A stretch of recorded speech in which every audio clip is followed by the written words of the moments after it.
Then I don't. You wore a shirt for last time. Yeah. You turn it in with your computer when you Sure, last time I better come in full. Yeah. Oh, okay. Everybody stop swearing. So, The, we're gonna leave all the approvals. This mic's may be a little more sensitive than the other. They sound sensitive. here we go. Right when you're in. I'd like to call to order the very loud speaker out there. Wow. That's loud. I'd like to call to order the Village of Middleville Council meeting for July 28th, 2026. Could we please have roll call? Sorry, I was checking buttons. Kevin Smith, Here. Stephen Baldry, Here. Robert Bishop, Patrick Hilton, John Osterbahn, Here. Susan Shannon, Here. Sandra Wake. Here. All right, I'd like to make a motion to excuse the absence of Mr. Bishop and Mr. Hilton. Support. Okay, we have a motion. Second, any discussion? None? Hearing none, all those in favor? Aye.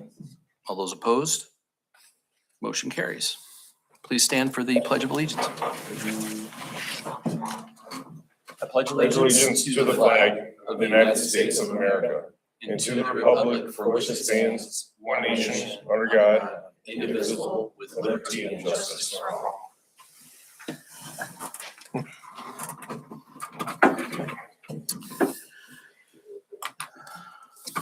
All right, moving on to the approval of the agenda. Mr. President, I'll make a motion that we approve the agenda. Support. A motion with support. Any discussion? Hearing none. All those in favor? Aye. All those opposed? Motion carries. Moving on to the consent agenda. I make a motion, we approve the consent agenda with the approval of minutes of the regular council meeting of July 14th, 2026, and the approval of bills as of July 22nd for $434,404.38. Support. We have a motion with support. Roll call, please. Robert Bishop, John Osterbahn, Aye. Sandra Wake, Aye. Patrick Hilton, Susan Shannon, Aye. Stephen Baldry, Aye. Kevin Smith. Aye. All right, moving on to public comment. Any person attending may comment on any subject. Please state your name and direct your comments to the chair. The Village of Middleville rules of procedure prohibit the village council from debating or discussing issues with the public at this time.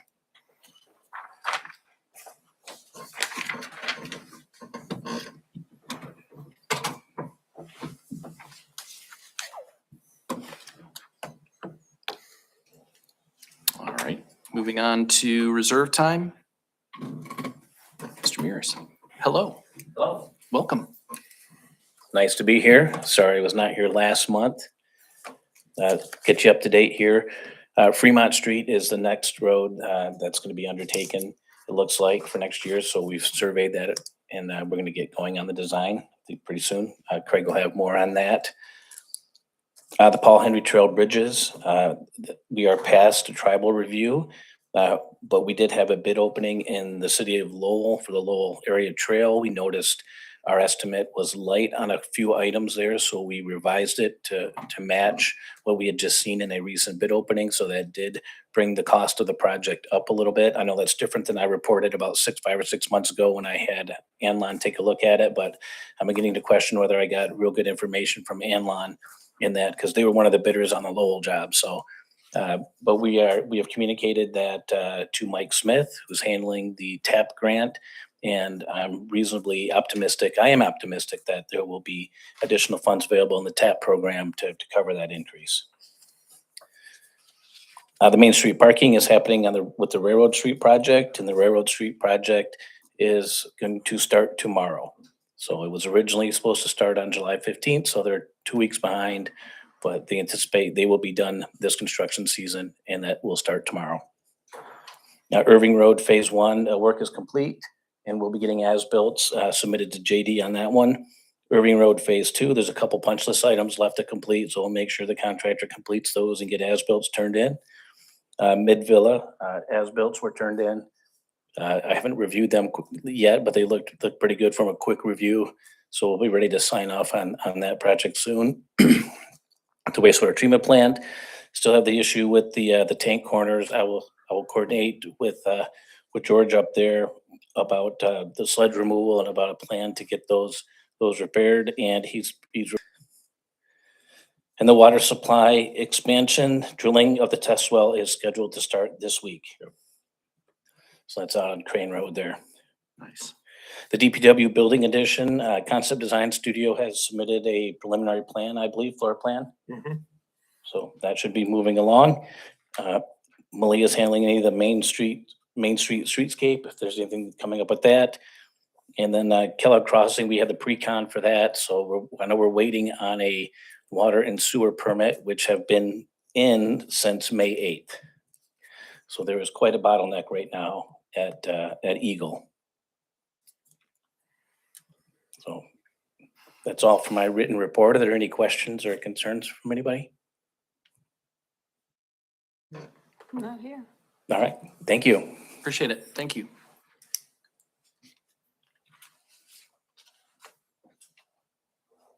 I don't see Miss Getty. She was out of town. She was gonna try to make it, but she wasn't sure. So she was a late or maybe not at all. I'm going not at all. All right. Oh, hi. Come on up. We had to good evening, everyone. We had to cancel the Riverbank Music Series and the Farmers Market 2 weeks ago now because of the smoke. So we just wanted to amend the what is it called? The Event permit. Thank you. The permit. I was drawing a blank. So we're adding music to the August 27th now. So we're just adding it on to the end of the series, and then we're just going to add on a Farmers Market to the end of the series as well. So. Basically, you guys have approved that event permit, so you just need to vote on amending those event permits. Yeah. Yep. All right. I'd like to make a motion to amend to the DDA Riverbank Music series to add August 27th, 2022. Support. We have a motion with support. Any discussion? Hearing none. All those in favor? Aye. All those opposed? Motion carries. Do we also have to mention the farmer's market? Mhm. Yep, that's next. I'm just about to. Moving on to the DDA Farmers Market. I'd like to make a motion to approve amendment to the DDA Farmers Market to add September 3rd, 2026. Support. I have a motion with support. Any discussion? Excellent. Voice vote. So we're gonna go, all those in favor? All those opposed? Motion carries. Moving on to Middleville Community Softball, Mr. Morris, welcome. How's everybody today? Well, First off, I'm super unprepared today, so I apologize. And I'll start off with saying I'd like to sincerely thank everyone for the Village Council, especially our community members, for your continuous cooperation, support, and commitment to our local community programs. Your willingness to work together is truly appreciated in making opportunities like these possible. Middleville Community Softball experienced an amazing first season, and I think seasons to come we're going to have a little better. Secondly, I would like to respectfully request that the council approves to allow the Spring Park to our softball program from August 16th to October 11th for our softball activities. I am asking that the field be provided at no cost. I simply ask for that opportunity where we'll use the field during that times. I also understand that the field is not in need of maintenance, or is in need of maintenance, and I am willing to take responsible with helping maintain and improve it throughout the season so it remains in good condition for everyone who wants to use. Thank you for your time and consideration. Any questions? Yeah, can I Yeah, please. Are we talking about Spring Park or Crane Fields? Well, we had a little mix up, so we're gonna switch it back to Spring Park. And if you guys are okay with not charging us to use the field this time, I'll put all the money that we did last time into field maintenance to where like bathrooms are fixed up and the field is taken care of, new bases. So that way the community has another park that people can come and use, you know, not get hurt and stuff like that.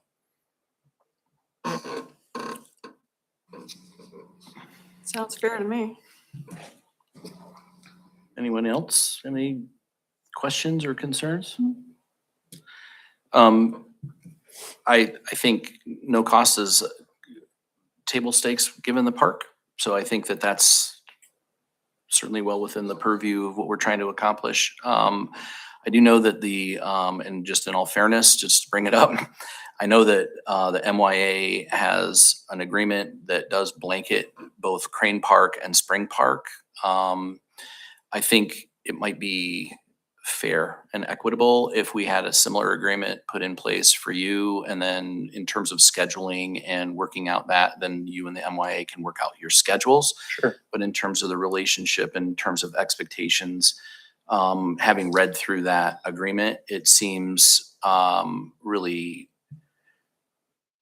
fair in terms of just maintaining it as you need it. Yeah. And understanding that, I think that in lieu of payment is certainly with regard to the bathrooms, obviously you have bathrooms there. Yep. Would you just continue to use the public ones or? As of now, we would, but maybe long-term, maybe moving them, rebuilding something newer, maybe something with power. I mean, you walk in there and it's pitch black, dark, and you know, it's maybe finding some way to light it up, but you know, That's just- interesting. Oh, I didn't know that. yeah. I didn't know that there was no power in. Yeah, nope, no power in either one of the bathrooms. It's on the CIP for a future year. I'm sure it Which, and is. that's something my league would not mind taking care of, you know, Yeah. we just, you know, I want to mean, have somewhere nice to come to, and the ballparks are, I mean, not to say anything, but it does look bad on me when I bring all these people and, you know, kind of want to make it look presentable, so, I mean, I think It's ahead of us. yeah. yeah. I mean, the bathroom definitely could use a coat of paint and, Sure. you know what I mean? Like, I Yeah. think that's a really, and first of all, I think we would even, I don't know if we have paint for that bathroom matched up or if it's just white paint or whatever, but, we could, if you have paint for it, right? Like if he decided to do it. That's true. If we do, usually we just kind of get it as we use it. So. Yeah. I mean, to help you with cost, if we have paint that you can use for the Which that's bathroom. greatly appreciated, but I mean, that's small stuff. I mean, Sure. we Just thinking and Yeah. just thinking out loud, I but, appreciate it. all right, well, I think, long-term, if you should decide that those bathrooms don't work, obviously you have a lot of people out there, so. Yep. Porta Johns are Oh, yeah. probably your next best. Yep. All right, so, Or have them I think authorized. my last request in this engagement is that we somehow put together a similar agreement for Spring Park for Tyler to have that. And then I think the contingency on that agreement would be that they just have to work out the schedules between the two of them, that we're not involved in that part. Sure. Yep. Okay, That's fair with me. all right. So I'm going to wing this. I'd like to make a motion to approve the permit for Middleville Community Softball to use Spring Park at no cost, with the caveat that there is maintenance and other If- day tasks. Mr. President, if you want to just make a motion to, have me work with Tyler Or that. on the agreement, I love and that. then we can All make it happen. Sure. So I'll make a motion to approve. the As event. long as it's within due time of our next season. Sure. Is- Yeah. Yeah, whatever, right? Yeah. We'll take one. So motion to approve the event permit for Middleville Community Softball at no charge with the details to be worked out with Mr. Stolzenberg. Perfect. Can Any you- insurance. can- he'll have to provide his insurance. That's part of it. We don't have that yet, Yep, but the same policy as before, it carried over until have the to look first at of the it. year, so I can bring it back. yeah. Yep. So we want to make I sure just that made you sure I bought it say, for a year, so we were covered. Yep. So you want it contingent upon that insurance so that we actually have the document, because I'm not sure if I have it, but we'll make sure if that's okay, that's part of your motion, Kevin. Contingent on Yep. insurance, for sure. And It'll be the then- same form I sent before for the first season, so. And then those dates, because this thing says Crane Fields, August 9 to October 4. So I just want to make sure that we're clear. It's Spring Park, August 11. or excuse me, 16th to 16, October. or And both the only ways, reason yeah. we moved it back Yep. is because Rock the Country, half Yep. of the people from the league are going. I'm also going, so. Oh, okay. It's just that what Moved you it have back here one is week. a lot different than what we're saying. So I just want to make sure everyone's clear on that. Got it. And then what did you say that Craig can sign the There's an agreement? additional So it doesn't agreement. have to come to you guys. He doesn't have to Okay. go to us. Just make it similar to the one we have with MYA right now. Perfect. Sweet. Did you have a second? Support. Oh, second. I do, Support. I do We know. all support. Was it?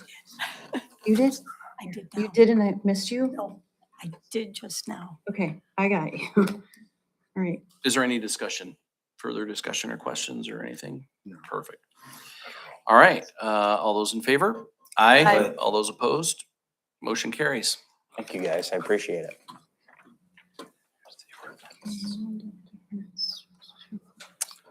Mr. Powers, welcome.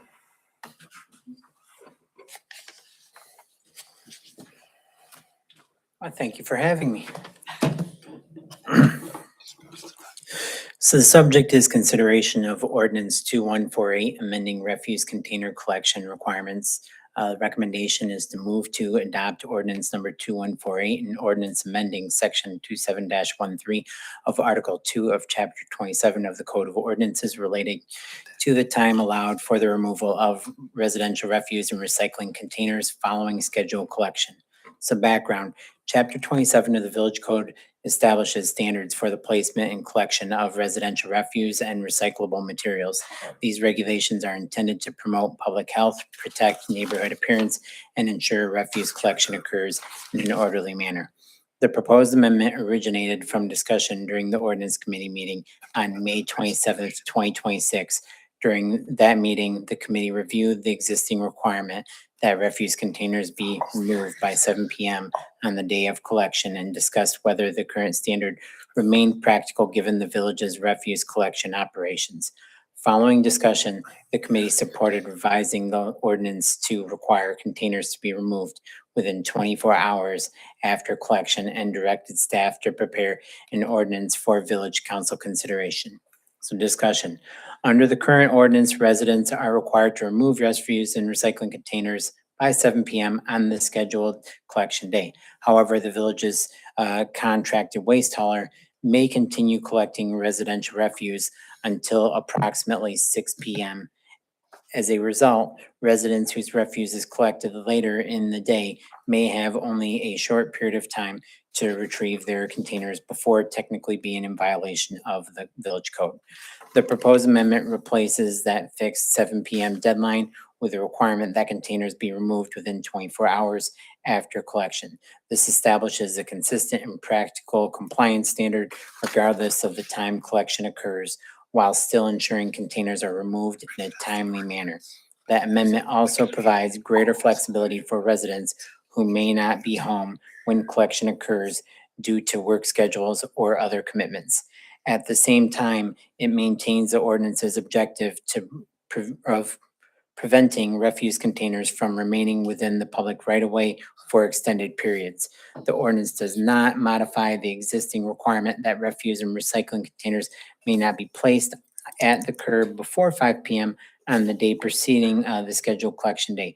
All other provisions of section 27-13 remain unchanged. As noted, the proposed ordinance is not anticipated to have a fiscal impact on the village. The amendment modifies an operational requirement within the existing refuse collection regulations and can be administered using existing staff resources. Alternative to the proposed recommendation would be for the village council to decline to adopt ordinance 2148. And you will see that the ordinance 2148 is attached to this memo along with the current section of 27-13 of the village code. So it sounds like we're making it more flexible in terms of bringing it from the road and sticking to our guns with regard to putting it out too early. Sounds like. That's correct. And it sounds to me like the crux to that change is just 24 hours after, so 7 PM the next day. That is correct. Yep. Okay. All right, I move that we adopt ordinance number 2148, the ordinance amending section 2713 of Article 2 of Chapter 27 of the Code of Ordinances relating to the time allowed for the removal of residential refuge and recycling containers following scheduled collection. support. We have a motion with support. Any further discussion? I do have one question. What's the penalty if people put them out too early or? So absolutely. So it really depends. It goes through our code enforcement policy. If there was a violation, our enforcement officer would inspect, and then he would go through the escalation, being first warning, and then after that, providing them notice of said violation, and it can continue to escalate from there. But each one being a separate occurrence. Thanks.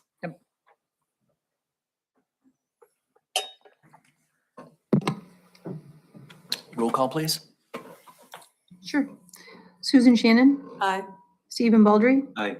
Robert Bishop, Aye. Patrick Hilton, Sandra Wake, Aye. John Osterbaum, Aye. Kevin Smith. Aye. Motion carries.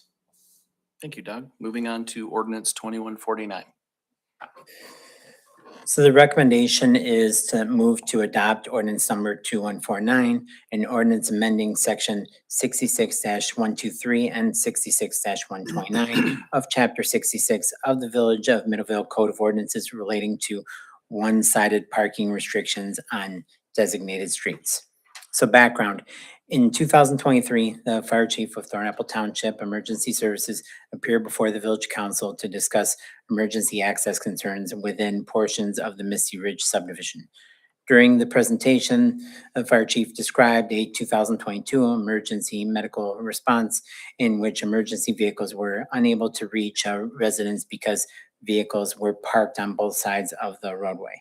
As a result, emergency personnel were required to transport the patient by stretcher across multiple private properties before reaching the ambulance. Following the council's discussion, staff initiated a comprehensive review of potential solutions to improve emergency vehicle access while minimizing impacts to residents. Throughout this process, staff coordinated with the Department of Public Works, Director, the Berry County Sheriff's Office regarding enforcement considerations, and the village attorney to evaluate available options and determine the most appropriate legal framework for implementing one-sided parking restrictions within existing neighborhoods. In addition to evaluating operational solutions, the village has been working with Williams & Works as part of the ongoing zoning and subdivision ordinance update to review street design standards for future residential developments. Those efforts include evaluating roadway cross-sections, street classifications, and other design standards intended to better accommodate emergency service vehicles in future developments. Because existing subdivisions cannot reasonably be reconstructed to current standards, parking management provides a practical operational solution for addressing emergency access concerns in established neighborhoods. Based on staff's review and consultation with the village attorney, the attached ordinance and companion resolution were prepared.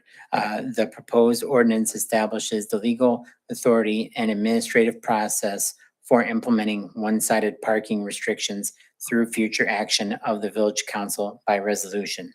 The companion resolution identifies the streets where one-sided parking restrictions are recommended based on the emergency access concerns identified during this review. So discussion, the proposed ordinance amends section 66-123 and 66-129 of the village code to establish a clear process for implementing one-sided parking restrictions on the designated village streets. The ordinance does not itself prohibit parking on any village street. Instead, it authorizes the village council to establish one-sided parking restrictions by resolution upon recommendation of the village manager and provides for the installation of official no parking signs by the Department of Public Works. Establishing parking restrictions by resolution provides the village with greater administrative flexibility as roadway conditions, traffic patterns, neighborhood needs, or emergency access concerns evolve, the village council may modify, expand or remove designated parking restrictions through the future resolutions without requiring additional amendments to the village code. As mentioned, adoption of the ordinance will not have a direct fiscal impact, and the village council has the alternative action to tentatively decline to adopt ordinance 2149. Be happy to address any questions, comments, or concerns, any information that I may not have included. Do a motion to adopt ordinance 2149. Who would like to make that? Motion to adopt ordinance number 2149, an ordinance amending section 66-123 and 66-129 of chapter 66 of the Village of Middleville Code of Ordinances relating to one-sided parking restrictions on designated streets. Support. We have a motion with support. Any further discussion, comments? The question, how's it gonna be communicated to those people on those streets? So that's going to be a future action that we're going to have to discuss how it is that we properly communicate this information. Certainly, things such as the placement of no parking signs is not going to be sufficient, that we're going to have to engage in multiple streams. Isn't that a financial response? I mean, that's a financial cost. Yeah. Why you say there's no So financial impact? the preliminary plans we discussed was making sure that we're able to properly notify the public before this is fully in effect. As you know, on the agenda, that the attached resolution that was suggested, it's not listed as an action item for this meeting. So there still is time to discuss about what and how we can properly make sure that the community is well aware of those concerns before it's Right. fully implemented. Important why it's not like we just picked on them, I think they need to know about the emergency vehicle reason, not just we decided, Mr. And it's a very good chance that anyone that lives there is aware of when there's two vehicles parked on opposite sides of the street, that medium-sized pickup may be able to travel. Do we have like a minimum road width or something that So- we're operating under? So we do, and the design standards that were mentioned at Williams and Works has been instrumental in helping to make sure that we are accommodating for what we should be requiring from a minimum road width that has been adopted in our, Seneca Ridge Phase 2, That had was like some new 66 standards and we're feet. improving it. So, Okay. no, our standards are a little different from the county. Oh. Standard, that was one that was referenced, when Misty Ridge was originally established. But yes, each one of these is inspected to make sure that it has proper clearance, as long as the fire department, typically the fire chief weighs in on the developments and make sure that there is sufficient turn radius for any of the EMS If I went vehicles. out and measured my road, what width are we talking about? Do we know? So Would be subject. I to- could give you like that kind of information. If you want to talk offline, we could look at like your property and I could help you with figuring out what the road width is versus the right of way. Cause there's a couple different numbers we're looking at. Okay. This is a direct result of developments going in without following what normally would have been a standard road width in a neighborhood. So we had, Constructed this correct me today. if I'm wrong, but we had fell to the county standard, being that we're a village and we're designing the streets differently than what you would see in a typical county subdivision. So you need to take that into consideration. And certainly, if you know like where Seneca Ridge Phase 2 is, I would suggest driving through there and then driving through like the Rolling Oaks, which is adjacent to that, and just noting the difference from the street Significantly standards. different. Yeah, it's significantly different. Yeah. And this is a topic, I know that Mr. Bishop has been through a few of them and we've had conversations for many years about our roads are very small in these large neighborhoods, and EMS, fire trucks, even, it created a scenario where we just wanted to make sure that there were no cars or anything in the road. for, even for snow plowing and things like that, just simply because it's just really hard to go around cars that are parked in these roads. So this has been a long time coming, so I'm really glad to see that there's some fruit from a lot of the labor that's gone into this, I'm sure. So Are we going to do odd even parking or just no parking on? So one that'll specific be, side? so we will present a resolution at a later date, but that will be a separate action item for the village council to decide if they're in agreement with this being the best approach. This is just laying the framework. We have different neighborhoods where different approaches would be better. So like, Which side of the roads the mailbox is on? fire hydrants. Oh, So if yeah, all the that's fire good. hydrants are on one side of the street, if you ban parking on that side of the street, you don't have to worry about fire hydrants anymore. Mhm. So there's things like that to take into consideration, but that's a down the road thing. So, yeah, this is just, I think, to clear the path for it, right? Yeah. So Absolutely. certainly more conversation to come. All right, well, we have a motion with support. Any further discussion or questions? All right, roll call, please. Stephen Baldry. Aye. Patrick Hilton. Sandra Wake. Aye. John Osterbaum. Aye. Susan Shannon. Aye. Robert Bishop. Aye. Kevin Smith. Aye. Motion carries. Moving on. So the next item is consideration of resolution number 26-02, a request to Berry County and the Berry County Brownfield Redevelopment Authority for the Kellogg Crossing Brownfield redevelopment project.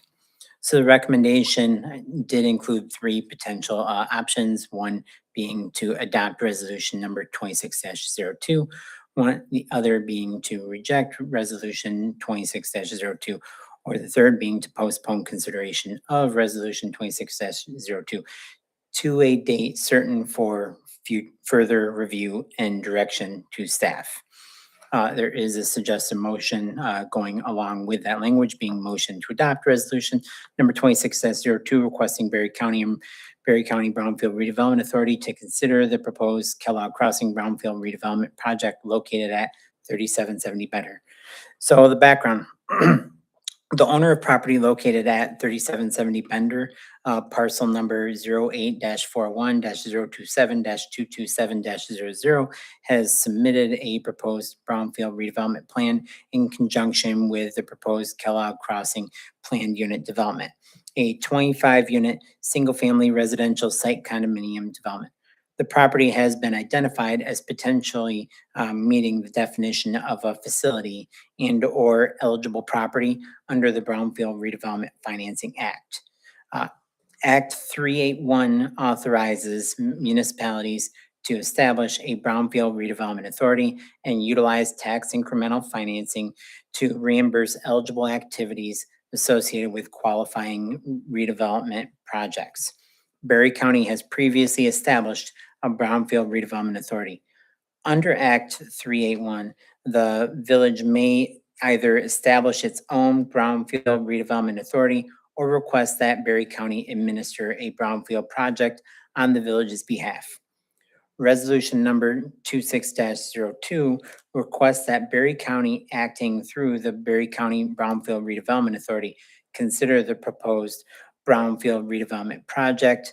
Adoption of the resolution does not approve the proposed brownfield plan. Authorize reimbursement of eligible activities or approve tax incremental financing. Rather, it authorizes the village to request that Berry County undertake review of the project in accordance with Act 381 and the county's adopted brownfield redevelopment TIF policy. The applicant's proposed brownfield plan includes a request for reimbursement of eligible activities associated with the development, including environmental assessment, demolition, infrastructure, improvements, site preparation, affordable housing financing gap assistance, and brownfield administrative costs. The eligibility, necessity, and reimbursement of these activities will be evaluated by the Berry County Brownfield Redevelopment Authority as part of its review process and any required state approvals. So next steps, if the resolution is adopted, A certified copy of the resolution will be transmitted to the Berry County staff, and the Berry County Brownfield Redevelopment Authority will review the proposed brownfield plan for consistency with Act 381 and the county's brownfield redevelopment TIF policy. The Berry County Board of Commissioners will conduct the required public hearing and consider approval of the brownfield plan. Any required state agency approvals and reimbursement agreements will occur following county approval. So fiscal impact. Adoption of resolution number 26-02 does not create an immediate fiscal impact to the village. If the brownfield plan is subsequently approved by Berry County and any required state agencies, eligible tax increment revenues generated by the redevelopment may be captured and reimbursed in accordance with Act 381, the approved brownfield plan, and any reimbursement agreements. The alternatives, I have already listed those as part of the recommendation, and you will note that the resolution 26-02 is attached to this, along with the Kellogg Crossing Brownfield Plan and the Berry County's redevelopment TIF policies. Be happy to address any comments, questions, or concerns related to any of those items. There's a lot of documents. I also know that representative from the developers here too. So it qualifies for the the brownfield financing because we're gonna have 5 units that will rent for $2,512 a month. So this isn't suggesting that it qualifies. It says they have a list of eligible activities. That is the reason as to why they're applying for financial assistance through Act 381. And those activities, they're on the top of the second page of the staff report.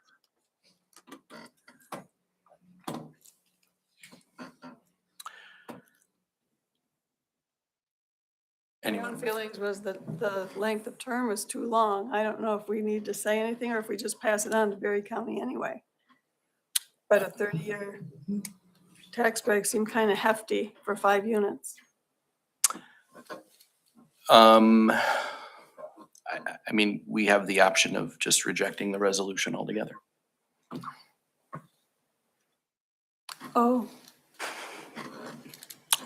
If I may, Mr. President, I mean, there is, so this resolution would say to the county, you guys consider it, as opposed to the village establishing its own brownfield authority and the village going through the process. So it defers to the county to make that determination. Through that process, there's public input and opportunity to comment. And so it's not, it wouldn't, if the village council wanted to, it could at a later time express an opinion in terms of the duration of the brownfield plan. but at this time, leave it to the people who are more versed in all of this. I think right now, the real question is, does the village want to do this? Does the village want to establish a brownfield and consider this project as a village brownfield project? Or do you want to defer to the county, to have the county go through that process and consider it?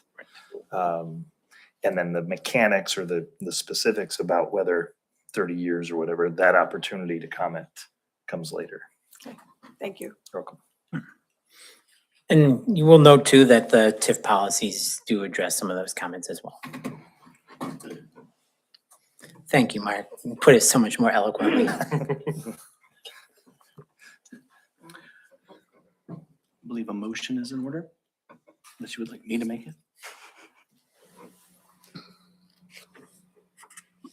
Go ahead.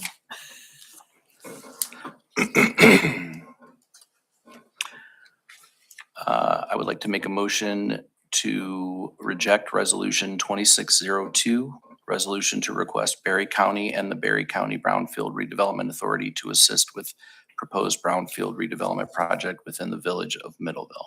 Support.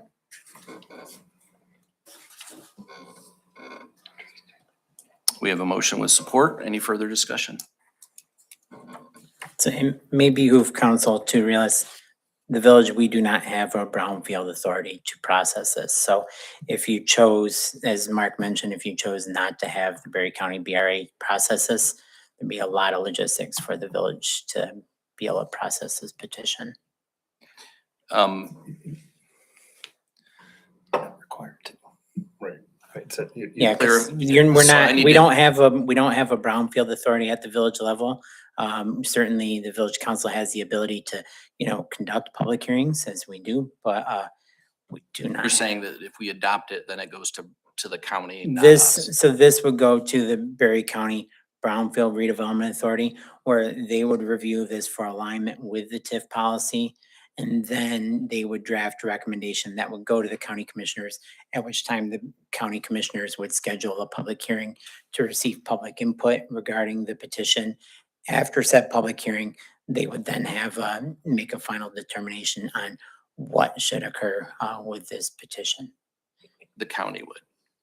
Yes, and I'll add, the village is under no obligation to establish a brownfield to be able to consider and entertain an application like this. So if the council approves the resolution, the county has to deal with the application. If you deny the resolution, And everybody, the applicant cannot proceed with a brownfield request If we reject it, if you or, reject it. correct, they Because you- cannot go forward with the TIF. Correct, because the statute provides that the only way that the county can undertake it is if the village consents to it. Did we not just go through that whole process? So it So we isn't did moving bill it, it. so just to be clear, because there's interesting language going on here. If we reject it, it is not considered we are not considering that a brownfield opportunity. Is that accurate? Correct, and it And if denies the we county to. adopted it, it would then go to the county, where the county would then go and take care of it. And it would be considered based on their decision. Correct. Or we make the decision ourselves as taxpayers of this particular village and reject it. And by rejecting it, it is not the TIF does not apply to this property. Is that Correct. accurate? Correct, doesn't go forward. I think part of the confusion is they've developed a number of communities in Middleville already without having to use TIF financing. It is a change in the law to address more affordable housing, providing more affordable housing. And so it's a new tool in the toolbox for developers. Yeah. And so communities across the state are getting more and more of these requests. At the expense of taxpayers that are shouldering the bill for a specific portion of the funding for these projects, which is my political statement, not legal. I didn't hear a question. Seems like we're giving up a lot of control. We're just thinking out, 5 units out of 25 homes doesn't really address the lack of affordable housing here.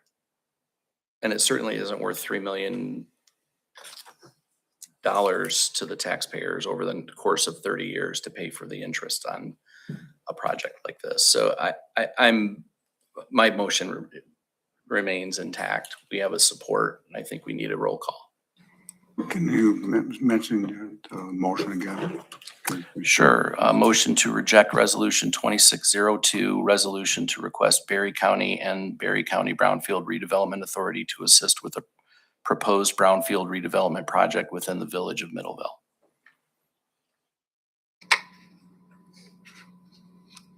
Right? Do that again? We have a motion. No, I know you were repeating it. I didn't know if there's questions after you repeated it. That's all. Ready? Okay. Sandra Wake, Aye. Robert Bishop, Nay. Susan Shannon, Aye. Stephen Baldry, Aye. John Osterbaum, Aye. Patrick Hilton, Kevin Smith. Aye. Motion carries.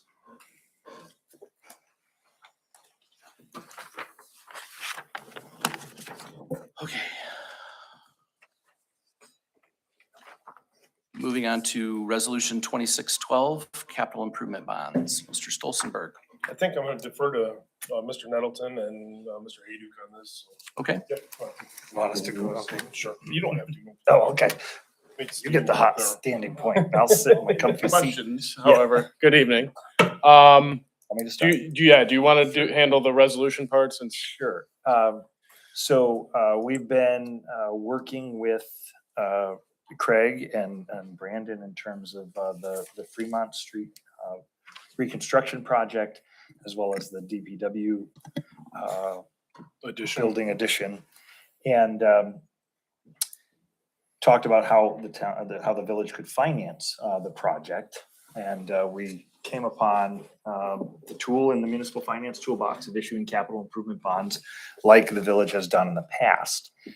Capital improvement bonds can be issued up to 5% of the village's state equalized value, and can be used for anything that essentially can be depreciated. And so that qualifies for this contemplated and proposed project. The capital improvement bonds under state law, in order for the town of, why do I keep saying that? Sorry. In order for the village. Interesting. It's been a very long day. My apologies. In order for the village to be able to issue those bonds, have to go through a process under Act 34 of the Public Acts of Michigan of 2001, which is first adopting a resolution of intent that is before you tonight. That resolution of intent sets forth the village's intent to issue capital improvement bonds in a not to exceed principal amount, describe the project, and authorize a notice to be published in the newspaper alerting village electors that the village is considering issuing these bonds. Under Act 34, once that notice is published, there's a 45-day right of referendum period. And during that period, village electors could circulate a petition saying, village, don't go so fast. We want to have a vote on whether or not you should be able to issue these bonds. If sufficient petitions are filed within that 45-day right of referendum period, and that's 10% of the registered electors for sufficiency. If those petitions are filed, then the village cannot issue the bonds unless and until voters approve the issuance of those bonds at a regular general or special election. If insufficient petitions or no petitions are filed, then you can go ahead and issue those bonds. The intent resolution does not obligate the village tonight to issue those bonds. So any point after tonight, if you adopt this resolution, the village can say, we want to pay for this some other way. We talked about how long these bonds should be outstanding, and Stephen can talk about that. And we also talked about how best these bonds should be sold. Stephen will address that in greater detail. Generally, the two methods are a competitive sale or a negotiated sale. There are pros and cons, and again, Stephen can go through those. So the ask tonight is for you to consider Resolution 2612 that would publish a notice of intent for this project not to exceed principal amount of $4 million capital improvement bonds to be issued by the village. Stephen. Thank you. Good evening. I'm Stephen Hayduck with Benzinski and Company. We've been municipal advisors to the village for a number of years. As Mr. Nettleton said, we had discussed this about a month ago with village manager Stolzenberg. And there are a number of ways, well, there's two ways really to sell these bonds. You could do a competitive bid sale, which we would have to prepare an offering document called an official statement, which is like a prospectus if you're looking at a stock or an investment like that. We would have to get them rated by rating agencies such as Standard & Poor's or Moody's. And then we would set the bond sale on a certain date and time, take bids from large financial institutions like Raymond James, Robert W. Baird, JP Morgan, institutions like that. And we would review the bids on that day. They would be buying all of the bonds or none of them. And then you would award to the purchaser that, or the bid that produces the lowest interest cost to the village. The drawbacks to that method are that there's more upfront costs involved. You have the rating the rating fee, which for, call it a $3.2 million bond issue, you'd be in the $15,000 range just for the rating. You'd also have the underwriter's discount, which is the purchaser's fee, is they buy all the bonds and then they turn around and sell them to mutual funds and retail investors, purchasers like that. So they take their cut for turning around and selling them. That we estimate to be about 1% of the bond issue. So that's $31,000 right there. So those are the two main added costs versus the second method, which I will get to next. So you're looking at about $50,000 in added costs. However, the interest rate when you sell that way, and $3 million is usually kind of my threshold where you start looking at the competitive sale because it makes sense because the interest rate is going to be lower than if you go with a private placement, which is the second method.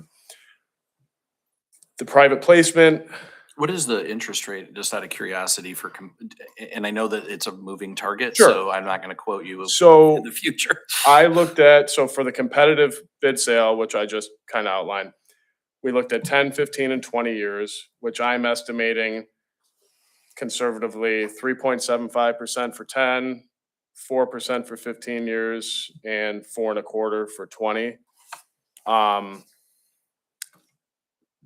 The private placement method of sale is we would prepare a request for quotations and then distribute that to local banks in the area. I know High Point Community Bank is in Hastings, and they have historically purchased bond issues like this. I'd have to see with them if they're still in the market or not. They've kind of come in and come out since. It's also been acquired, so. Yeah, now, was it Independent that bought them? Yeah. So I'd have to see if they still have interest, but I mean, they're a local bank. Huntington Bank in the Detroit area, there's a whole list that we would, send this request for quotations out to, receive bids back from the banks to just buy and hold them. They would not turn around and sell them. They'd be buying the bonds for themselves to hold as an investment in their portfolio. The interest rates are going to be higher. I've estimated for 10, 15, and 20 years, 4.4%, 4.65, and 4.9. So when you get to the $3 million range, if you look at it over the life of the bond issue, then it starts to make sense to pay those added upfront costs with the competitive bid bond sale, and you've saved on the interest over the life of the bonds. However, well, $3 million, you shouldn't have a problem. When you have smaller bond issues, even if the comparison makes sense to say, let's go competitive, save on the interest, the purchasers in that market don't always want to buy smaller bond issues. So you might end up with the same type of bids that you would in a private placement bond sale, and then you've paid all the upfront costs anyway. So that's really kind of the two different routes to go. And then the terms, 10, 15, 20 years, you're really limited by the useful life of the assets being financed. So I know there's some water and sewer mentioned in this project, roads, sidewalks, DPW expansion. I think you could probably get up to 20, whatever the engineer says. I think if Mark's good with it. It's all on Brandon, whatever. Yeah. We're just the college student on campus walking up to get the free T-shirt and apply for the credit card. That's what this is. Yeah, so I think the plan would be to issue the bonds in the spring of 27. So there's some time to think about this. Also, I should say with the competitive bid bond sale, that official statement that I mentioned, the offering document, you would be required to update certain tables in the back section of that document on an annual basis. Now, I did a little digging after we had spoken, and I talked to Finance Director Ayala yesterday. The village is currently on the hook for the continuing disclosure, as it's called, from the 2021 bonds that were issued on behalf of the village by the county for water and sewer projects. Now, there was a little communication lapse between the village and my firm, so that those filings hadn't been made, but I talked to the finance director and my firm will make them catch the village up. There's no fine or penalty or anything like that. We'll make those filings at no charge to bring the village up to compliance. So that's not really an added requirement if you were to go that route for this bond issue, because you're already doing it for the other bond issue that's outstanding. And I should add that two things. One, I called it a negotiated sale. Stephen used private placement. Yeah, We'll call it the same. yes. Okay, in comparison to that competitive sale. That's one thing. The other point that I wanted to make is I mentioned not to exceed principal amount of $4 million, and Stephen has talked about 3.2 million. The estimate of cost, the pre-bid estimate of cost, taking into account the cost to issue the bonds, our fee, their fee, any of the costs that Stephen also mentioned, gets us to a project cost of about $3.2 million. Actually, in the resolutions, $3,190,000. When we're publishing this notice of intent, I always recommend that we have some buffer, okay? Just in case, by the time we get bids, if costs have increased, if we have our not to exceed number set too close to our pre-bid estimate of cost, then we're stuck, okay? Then we can only issue that principal amount that's been set forth in the notice. So I recommended, with Stephen's concurrence, to put in, and Craig's concurrence, to put in a not to exceed $4 million number. That gives us some some play if bids come in high. If bids come in as estimated or less, we don't have to borrow $4 million. We're not obligated to borrow $4 million. We can size down to reflect the amount of money that we need for the project. Okay, so the resolution of intent and the notice of intent provides for the not to exceed amount of $4 million with the pre-bid estimated cost of 3.19. Last thing that I'll mention, and then happy to take any questions. If my thought doesn't leave the station without me, and it did.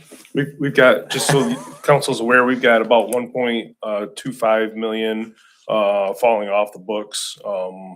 Say it one more time. 1.25 million falling off the books next year, but by next year. We got about 250,000 falling off this year, and then another 1,040,000 next year falling off the books. So 1.2 million is. Yes. And how much more do we still have or not? Total. Well, right now we have still borrowed about Stephen, three. Let me see if I have it printed out. Yeah. Total principal, we have a little over 3 million right now, total principal outstanding. The final payoff, we've got 15,000 final payoff of that $200,000 one, and then we've got $125,000 payment next year which will pay off that 1.25 or the balance of that 1.25. With the exception of the 3 million outstanding. Correct. So we'll still have roughly a So little we have less than 4.25 right now. We would have 7 million. 3 million. Yeah. By the time next year happens. Yes, we yes, pay yes, them yes. off. And Yes. then what we're requesting is to add a potential $4 million more in debt over the Yes. 3 million that we're already in right now. Yes. Based on the bond, because we have bonds issued from the county, is from what I just understood. Yes. Yes. Yeah, you have two groups of bonds. And what's the One group- maturity on the county bond? 2041 for the sewer one, which is the last one that was taken out. 2041. 2027 on that. Yeah, you have two groups of outstanding debt. One is contract debt through the county, where the county issued the debt on behalf of the village. The other bucket is debt that the village has issued on its own in terms of capital improvement bonds. So, but the total of that is about 3. There's Yes. the debt the debt that the county issued on behalf of the village is 1.8 million outstanding, and it goes out to 2041. The last thing that I was going to mention is Stephen talked about that the village could determine to issue these bonds for a period of 10 years, 15 years, or even 20 years. It's not a decision we have to make tonight. The notice of intent says that the bonds would be outstanding as for a duration as permitted by law. So maximum term that these bonds could be outstanding in this circumstance would be 30 years, but that's not what is under consideration. So we'll make that determination at a later date. I mean, part of it is, and I'm just throwing this out here because philosophically, we're accruing debt, certainly debt we're handing over to the residents that are living here in 2040 or until then, right? So, and I want to be clear on the numbers because I've heard 5 or 6 different numbers now. So we have $1.8 million outstanding from the county. That's the debt from 2021 that the county issued on behalf of the village. And then we have 1.8 or 1.2 outstanding until next year. Is that correct? This is what was the last audit. 1.2 is total direct debt of the village, not counting the 1.8 from the county. That 1.2 is spread across 4 different bond issues. Yeah. They were issued from 2001 in 2010, 2012, 2014, 2017, and they were all relatively small, 425,000, 700,000, 410,000, and 995,000. So those will be rolling off. I could look up each one. I have them right here. It's like April, so we have some rolling off in 20. April of this year, April next year, which was 1,040,000. No, like 20. And the rest of them are like 20, 30 and Yeah. north of that. Yep. So, Yep. but I mean, at the end of the day, I see what we're doing here. And then these are the balances, I'm assuming on the far right-hand side. Correct. Yeah. I mean, it's not like we have roughly, I mean, it's roughly 140,000 in the balance of these, right? In terms of paying them off, right? Right. Okay. I mean, I think at the end of the day, it's just good to know that Mhm. our current status before we start making it. And I just was trying to understand like where we are today versus like Sure. in adding another vehicle of debt like that. And I think what I'm about to say of the 2 comments, your comment versus what I'm about to say, yours is more pertinent for the council, but there is a debt limit that state law imposes for these types of bonds, capital improvement bonds. I mentioned that in terms of 5% of your total state equalized value. That debt limit for the village is around $13 million. So it'd still be well within your debt limit for capital improvement bonds. So if there are other projects that you need to do and capital improvement bonds were a good fit, you would have that debt limit to do those additional projects. And having this tool in our tool belt, and I'm thinking about this backwards and you're just gonna have to entertain it for a second, but we could bond if we had a problem and use this as a vehicle if we had an issue that needed to be dealt with. Let's say we decided that there was a bridge or something that needed to be replaced or whatever, which then leads me to the next question, which is how long does it take when you're either doing competitive bidding or private, like is there a time frame once they're approved? Start to finish to get this done. Once you get through the 45-day right of referendum, let's say you know that you want to do this, it's a go. It's usually about 75 days on the short end. Comfortably, I like to say 90 to 120 days, but this doesn't expire. What you're looking at potentially adopting tonight does not expire. Correct me if I'm wrong. And then the next step, you wouldn't be able to issue the bonds. We'd have to come back with a bond authorizing resolution to go before council too, and that would actually authorize the issuance of the bonds. And then we would just basically have a $4 million fund that's bonded that we could just start spending on whatever. No, Capital for this it's project, for for this, this- these specific projects. For the ones that are listed. right? Yes, yes, yep. And the reason- Sorry, I was just gonna say, and it's not like a drawdown. You have to size the bond issue, know how much you're gonna borrow, and then you get all the money at once, and then you have to spend it within, the rule of thumb is 3 years. On this project. On the project. Yes. What are the projects listed? You said the two, wasn't the truck listed on that in the two? So I had 4 different projects in my memo, one of which being the Vector truck, like you mentioned. Council could certainly, choose to include it, probably. I don't know if they could or not with a truck, like that'd be a question for Mark, but we've got funds within water, sewer, and general fund that could easily cover that.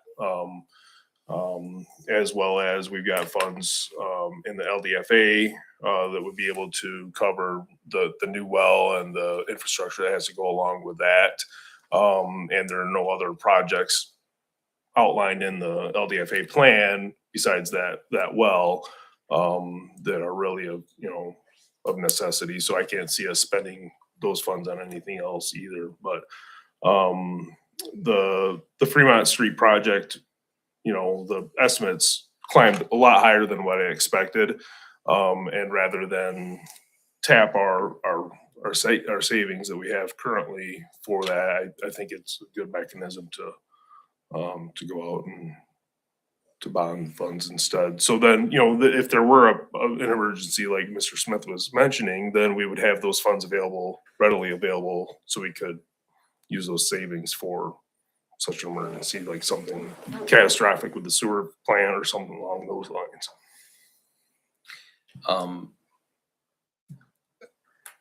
On the construction projects, it makes a lot of sense. On a Vector truck, on the other hand, it doesn't make any sense because we could finance it outside of it. So it doesn't need, and then we could pay it off in X amount of time and same amount of interest.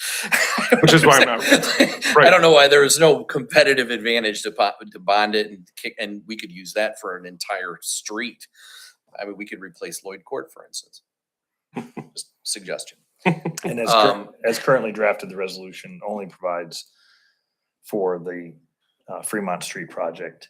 At this stage. DPW building. Which then at this point would be, and what you're saying is, so the Fremont Street project, which is significant, we wouldn't be necessarily using, are we asking to have $3 million bonded immediately, and then we would have to come up with other projects to incorporate into this per this resolution? Or everything that you put in here is going into this bond and then it's $3 million period, and these are the projects that are slated to be bonded? Just the 2 projects, just the Fremont Street project, phase 1 and 2, and then the DPW expansion. The DPW expansion.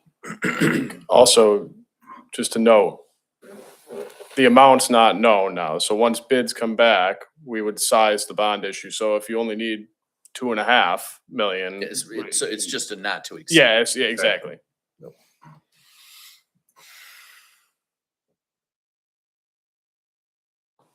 And so why now, right? So this is a threshold step in order to kind of proceed with the project. We want to get that 45-day right of referendum period out of the way, and we prefer to do that sooner as opposed to later, so that, engineering can start in earnest. We can get ready to get construction bids, and then we can be in a position to issue the bonds when ready.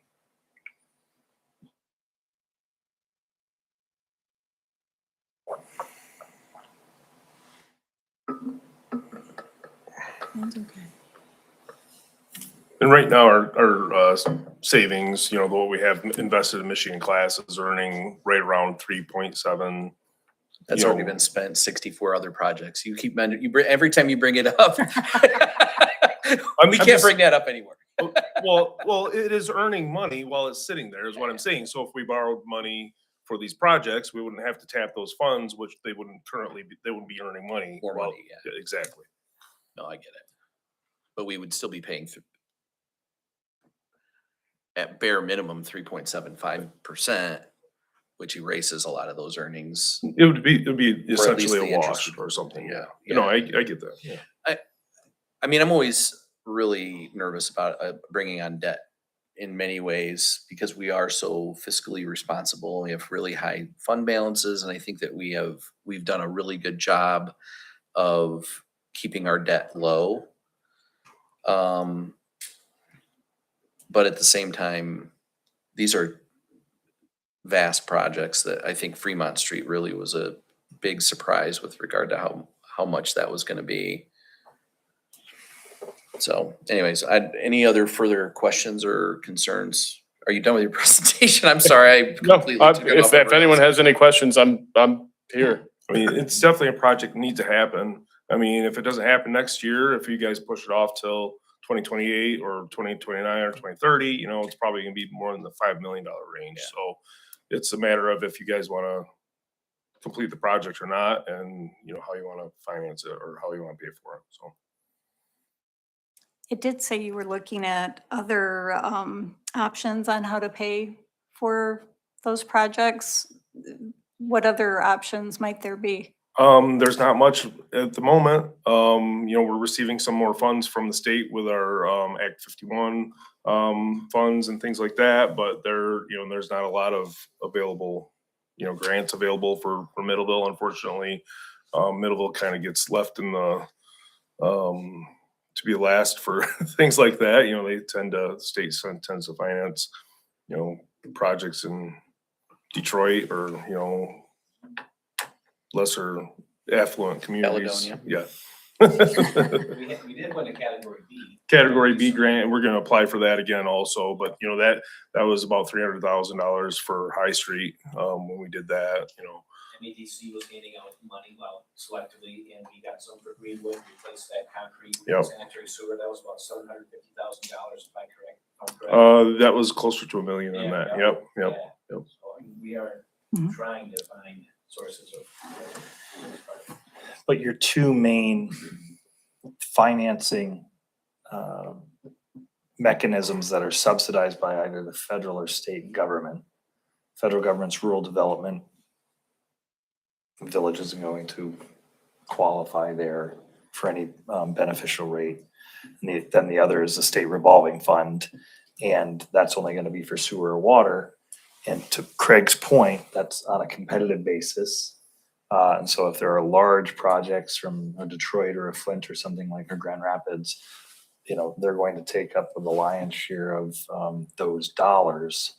And it's going to only be limited to the sewer and water components of your project. And there is a very long planning window for that. Brandon, I mean, you would probably be in a 2028 or 2029 funding cycle. Yes. What's a payment on a 30 million or a $3 million bond?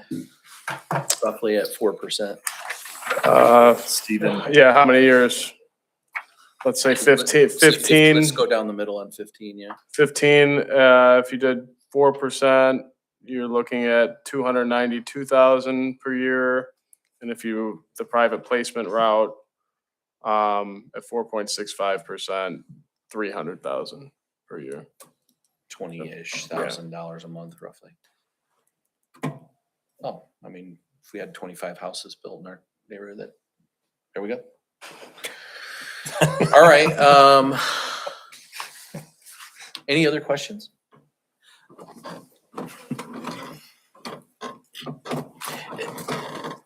I think I guess the best thing to do is just move forward with a motion, Yes.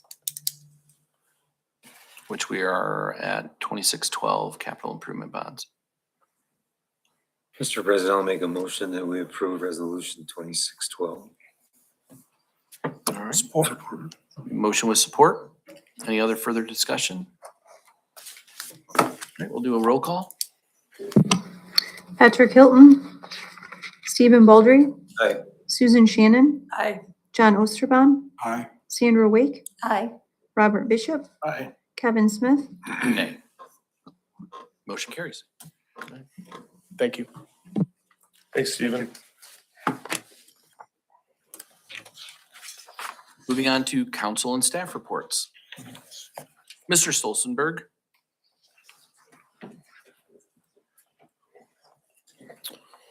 Hello again. You got a copy of my report. If you have any questions, I'd be happy to entertain them. We'll have hopefully a recap of the One Middleville discussion coming soon. Travis was gonna send that to you today for your review. I don't know if you did or not. And see if you wanted to have anything additional for that, but then we'll send that out to everybody that was there and hopefully have, reconvene in 3 months or so and see if everybody's good with that, and then try to set up a plan of action to, meet more regularly and see if we can be friends again, so. We're already friends. Other than that, we signed up, 4 of you for, the MML conference in October, so that'll be exciting. Anything else? Any questions? Okay, thank you. Thank you. Mr. Powers.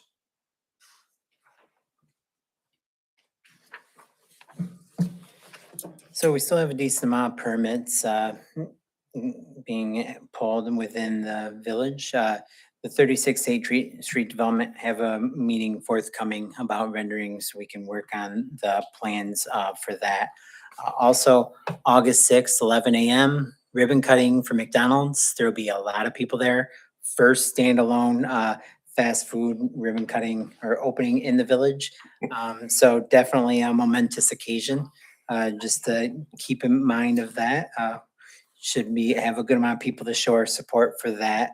Have a handful of other listed items pertaining to committee's engagement. If there's any questions, happy to address those. Thank you. Questions?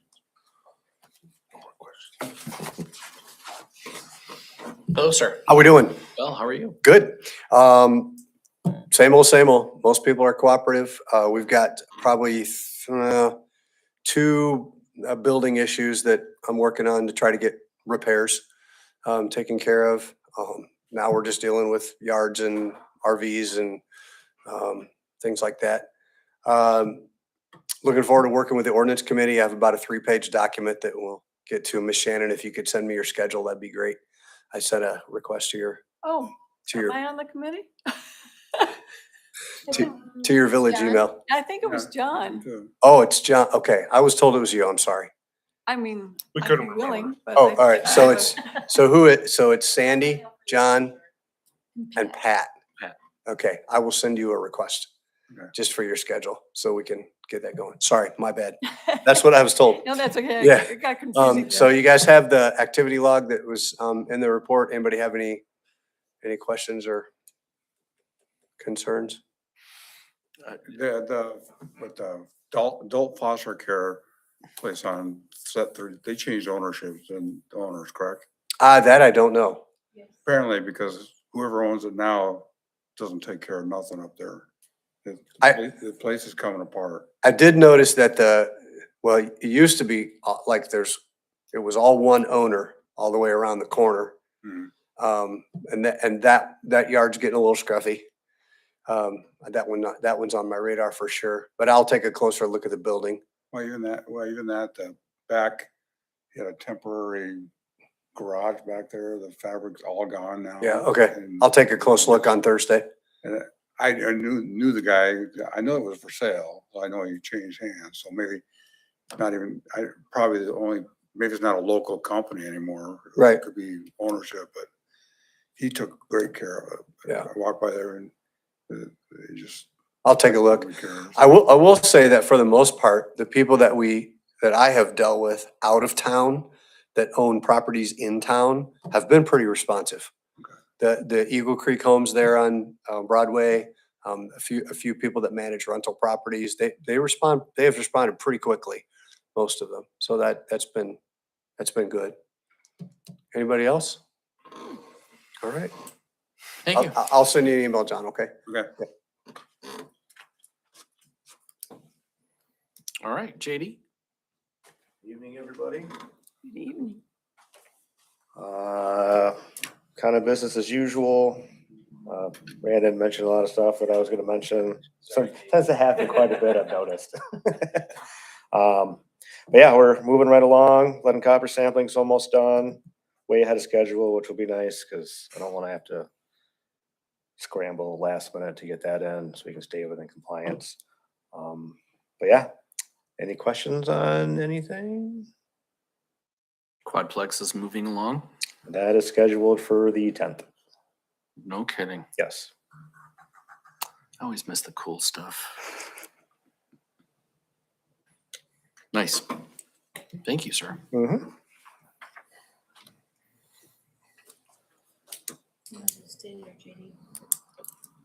Liaison.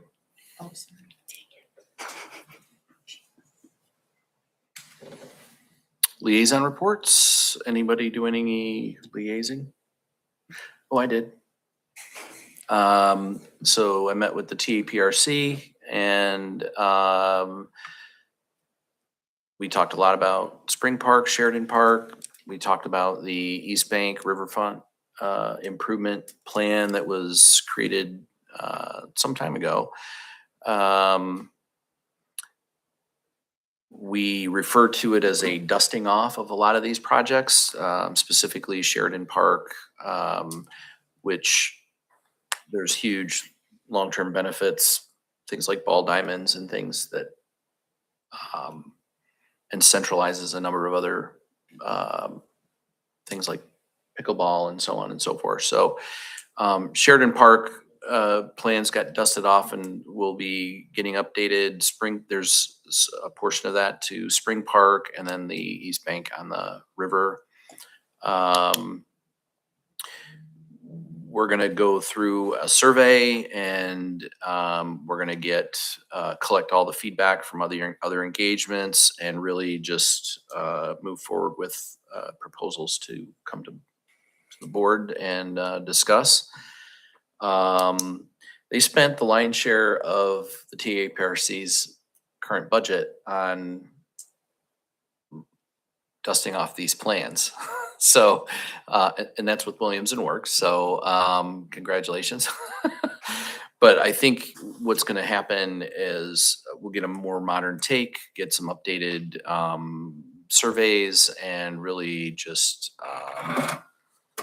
give the opportunity for those who are all stakeholders in this community to look at it, get to understand it, and certainly at some point maybe move forward with some of these plans. And that was pretty much all the team. Sheridan Park? It's fiction. It's kind of a unicorn land and the east side of town, where if you turn left into the wastewater treatment plant and the DPW office, there's like this big wide open land. Oh. That is, if you have a really great imagination, you can pretend there's a park there. Cool. So the Sheridan Park has been on the books. I mean, we've talked about this thing for years and years and years, and there's been a significant amount of money spent on it from a bunch of different boards and groups. So it'll be interesting to see what we come up with on once we dust them off again and see what happens. That's it for my liaison report. Unfinished business, is there any of that? None. New business, let's talk about that Vector truck, JD.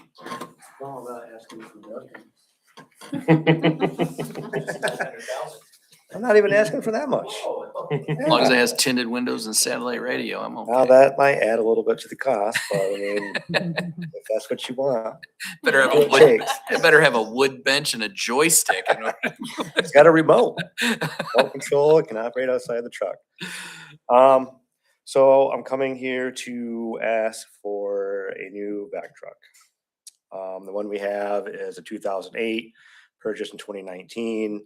So we're pushing 20 years, this thing about 20 years old. We've had it for 7. In the year that I have been here, I've already put 25 grand into it. I know they replaced the water tanks on it before I got here. That was about another 15.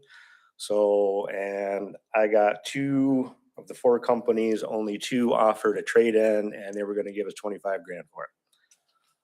So it's old, used and abused, and we're gonna run into an issue at some point to where we're gonna need it and it ain't gonna work. So I'm trying to plan ahead, which is part of my job, to be prepared for the oh no moments, so we're not hurting. This truck will also, with the new trash pump that's on the back, I mentioned before, lift station goes down, no power to the generators. We can suck and pump right into our force main. To get a pump that would normally do that, that is just for that, you're looking at about 100 grand for that. So this is a multi-use in that aspect. This thing could be out every single day doing something, whether it's rod and sewers, lift stations, main breaks it's big on. So the guys can get these done, because we don't want to shut mains down, because shut a main down, now you're in a boil water notice. So we want to try to get those done efficiently. Emergency sewer calls in the middle of the night. We don't have one. Your sewer's backing up. Well, it is on us. It's going to be about another hour before somebody gets here. And that's $325 an hour to have somebody come in after hours. Rental costs on renting one, $6,300 a week. So you start looking at downtime and needing one, you're spending about as much as a payment's going to be anyways. So the main discussion is A, whether we want to do this, and B, how do we want to pay for it? So I gave you multiple options. We buy it outright, 4-year lease or a 5-year lease. Ms. Glormar made a nice little memo that was included in the packet on her thoughts on, the pros and cons to each one. So are there any questions? How long do you think you want to use the new one before you want to trade in for another? So I would like to get on a 5 to 7 year cycle on doing these. So 5 to 7 years with a new one, you're gonna get a third of what you cost back instead of scrap price, which is where we're at now with this one. So if we can get to a point to where we just start purchasing these and not leasing them, the upfront cost is going to be 400,000 instead of 5 to 6. And these are gonna go up another 30 grand in price because the new emissions is gonna take effect next year. So I'm trying to, it's gonna take a while, but I'm trying to get us in a plan and a schedule to where the cost of this isn't as substantial as this one's gonna be. That's part of the problem, is there was no plan in place to replace this. As soon as it was bought, there should have been a planned schedule of when we were gonna get a different one. So on the option to lease one, after those 4 years, we do not own it, or we do own it? We own it after these leases are up. Okay. So we could buy it over 4 years, maybe own it free and clear for 2 years, Yep. and then trade it in and get another? Yes. Trade it in or try to sell it outright. Sometimes you get a better deal if you sell it outright, sometimes not. There's lots of different ways you could do that. The easiest would just be, I've got this one, what are you gonna give me for a trade-in on it?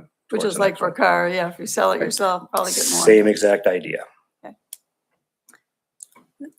Speaking of cars, they always say that, you take the biggest hit when you drive out of the parking lot when you buy a new car. Is that the same for a Vector?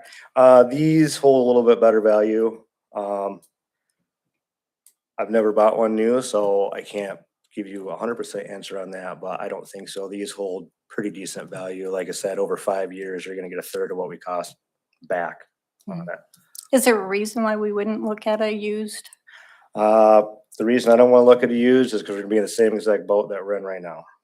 But we did get 7 years out of one that was already 11 years old. I don't That know what we seems- paid for it, but from one of my calculations, we've already dumped probably 70 grand into it.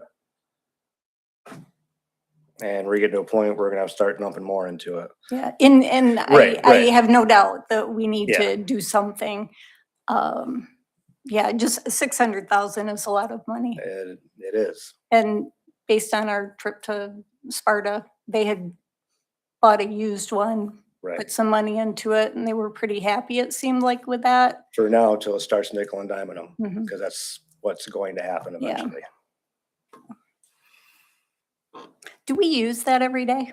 Right now, I don't use it every day because I need to keep it for emergencies, so I can't run a major risk of it breaking down, and then we're running one to have one anyways. So we use it when we have to. I gotta get going on verifications right now, so it's been used a lot more, but it's kind of almost been in standby status just because I gotta have it. Hmm. And it made more sense to me to keep it there and available instead of running it and then it's out for a week or 2 weeks and then we run an emergency. So now we're paying repair costs and renting or having a contractor come in. So it's one of those balancing acts of which is the better route to go. Well, I know if my sewer was backing up, I'd be really glad you had it. Right, right. And like I said, that's kind of how I look at it, is I'm preparing for the worst, which is part of my job. Not the fun part either, but, and unfortunately, that usually means spending money. Yeah, and that's I mean, my only commentary on this is, if we lease it, I mean, how many times can you lease it for $500,000 or repair the one that we have for $500,000? And I know that those are all have cons to them.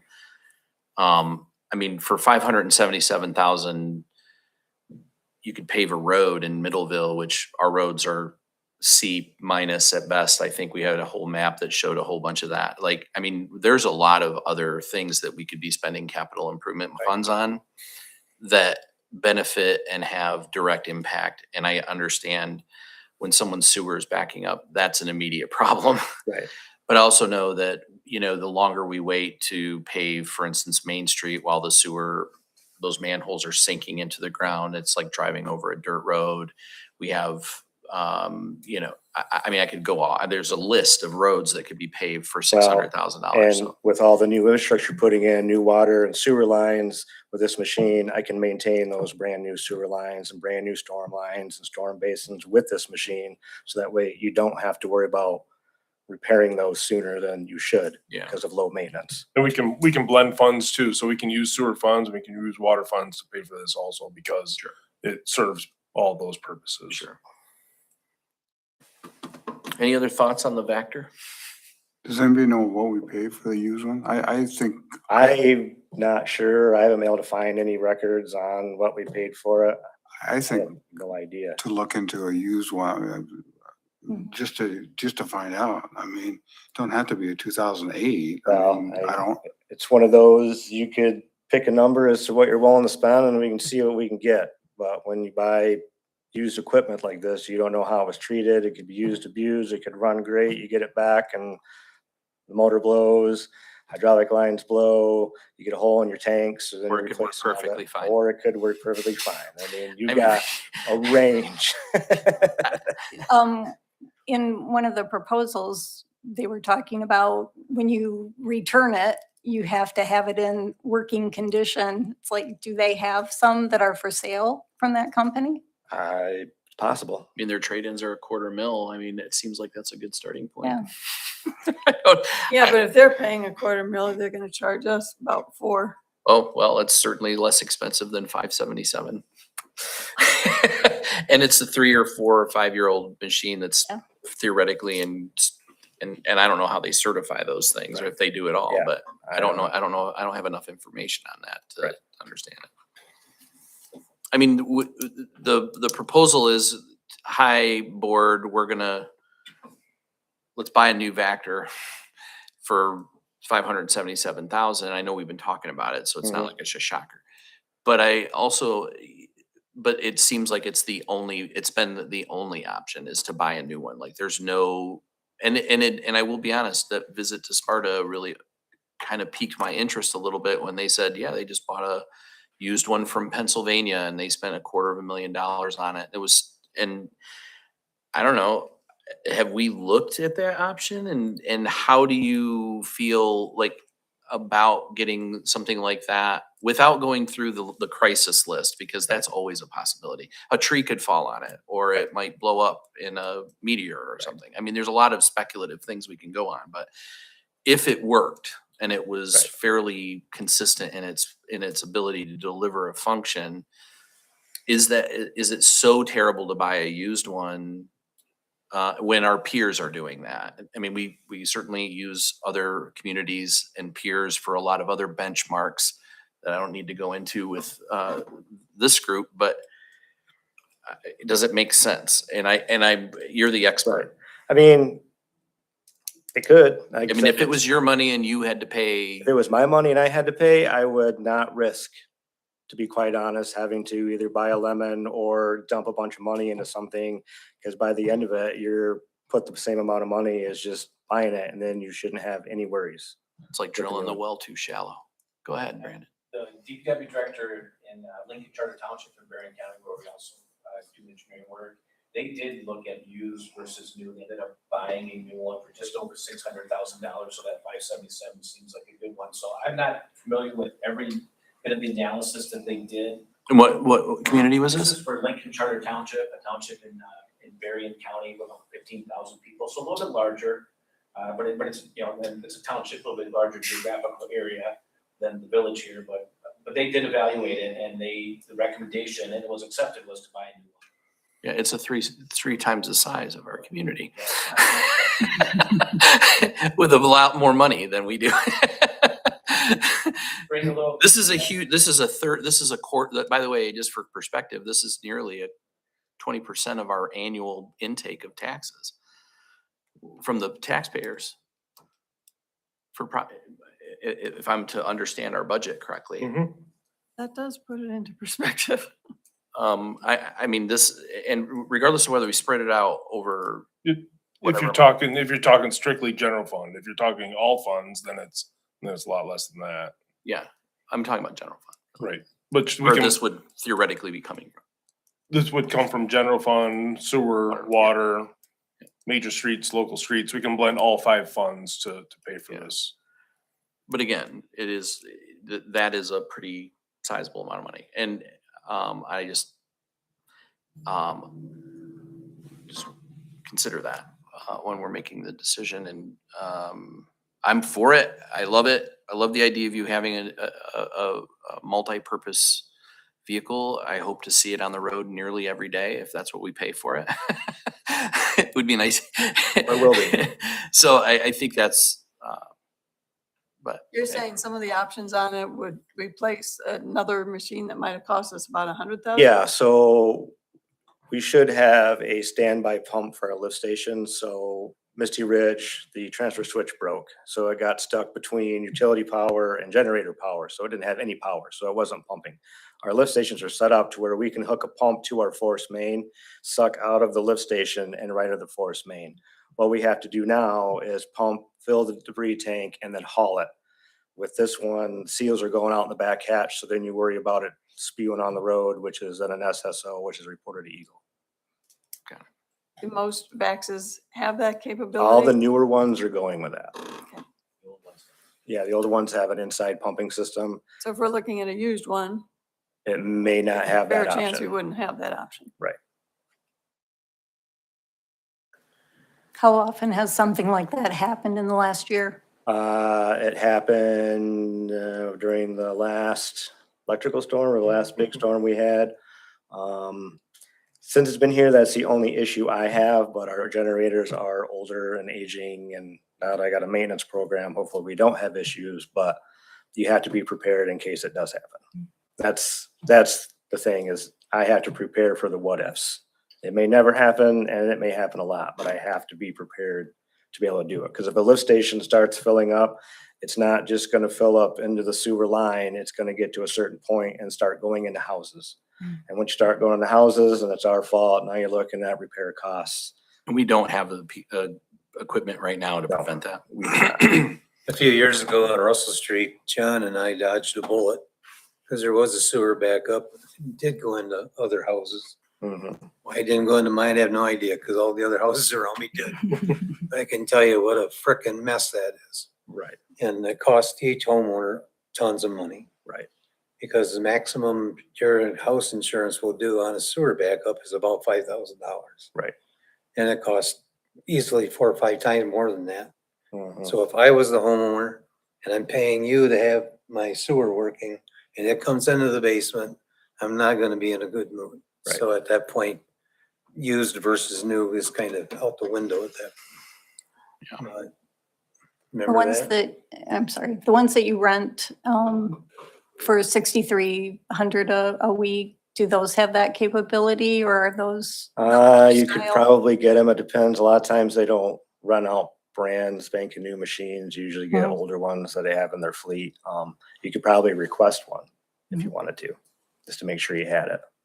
I guess for me to feel comfortable spending $577,000 on something like this, I'd like to see what a used one you can get and do what you want to do. If you come back to us and say, there's not a 2-year-old, I'm not asking you to get a 10-year-old truck. That makes no sense. No. Okay?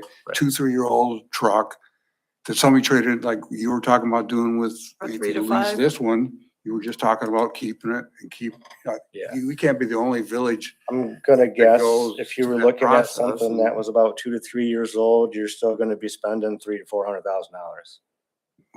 That's, you don't know that. I guess for me to make a decision like that, I'd like to see those It's numbers. still $300,000 less. I mean, I don't know how, like, are we talking, like, what kind of fantastical math are we here where we can't look at 300 grand of taxpayer dollars and not say that's a lot of money? Right. And I'm gonna be pretty emotional about this. I think 300,000 is worth it. And I think we all should have fiscal responsibility when it comes to spending this level of money and not blow it off. Like that 300,000 is a big deal. It's a big deal because it represents everybody that's not sitting in this room who pays and complains about taxes every single week. And you know what? That is a big deal. So if we're sitting here and we're not looking at the option of saying this is something that we could save half and it's 3-year-old vehicle or whatever Vector, then I think that's worth it. Right. But I also think I agree it's better to have an emergency situation where you have something that's reliable and dependable. And if you want that, but I don't think that in any world you're going to buy a $300,000 vehicle or piece of equipment that's not going to work as intended when you buy it if that's the intent. So if it's well maintained, it's preserved properly, it's inspected, and the military has vehicles that are more than 3 years old and they work like they're brand new. So like I'm just trying to understand that there's a wall between a 577,000 and a 3-year, and I imagine that there's a challenge to find a 3-year or a 5-year because these things cycle, they cycle out, and I'm sure they're really popular because anybody that's looking at the price of these Right. is looking for those 3 to 5 years. So, which is why Sparta bought it from Pennsylvania. So I get it. I wonder if we could get their information to find out where they got it from. And I think they literally went on a scavenger hunt Mhm. for it. I'm not opposed to buying a brand new one. I just think, and I'm not even opposed to approving it tonight. I just think, when we're thinking about the layers and levels of money that get spent, and we are spending 600,000 on a new office up there, we're spending 600,000 on a Vector. We've gone through a year ago, we're on a brand new pickup truck cycle where these trucks never get older than 3 years. I mean, we've spent a lot of money upgrading our DPW, and it's the single, in my opinion, it is one of the single most important things of this board in terms of maintaining it's our charter, right? We're responsible for making sure that you are well equipped, for sure. But I don't know, like, I feel I feel weird about when you say that you're still paying 300,000, it's, yeah, but it's not 6. You know what I mean? Right. And that to me, the language is 3 is equal to 600,000, when again, 300,000 could be used to pave a road. You know what I'm saying? So again, I'm belaboring this point.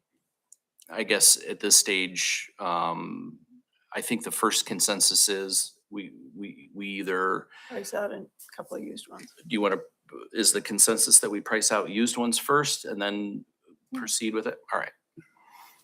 So I think at this stage, we won't even put a motion on the table. We'll just say, look, I think we need to see examples of what it looks like for a used Right. Vector. And is 3 to 5 years good guidance? I think so. I think anything older than that would be stupid. And make sure it does what you want it to do, JD. For You know, sure. don't, Right. don't. Yeah, so and that Make it- was the thing here is I wasn't necessarily looking at price. Either I was looking for the one that was gonna work for what we needed and it worked out that it was actually the cheapest one. So, yeah. And I'm how not- long is this quote, how long are these quotes good for? Probably your typical Couple weeks 30 to ago. 60 days. All right, well, I mean, if there's any way to cycle in and just grab some information, I know that this is a lot of extra work, but at the same time, I think it's just information that will scratch an itch for everybody here. Okey dokey. Will do. All right, thank you, sir.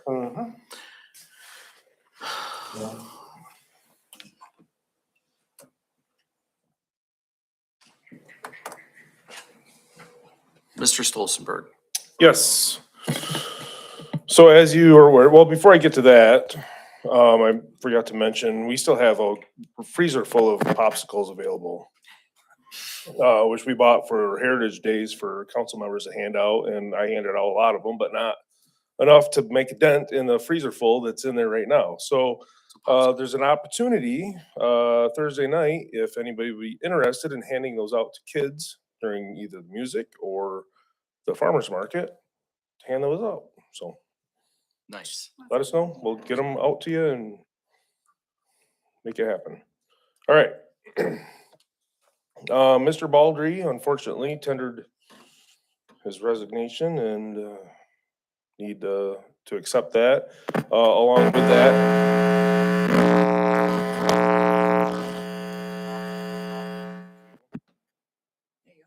that and the thing. Got it. He's also the pro tem, so with that, council or need president to recommend a pro tem replacement also. Make a motion to accept the resignation. I think Or do we have to do that? I don't know. I You do don't have to think do we that. should accept. Oh.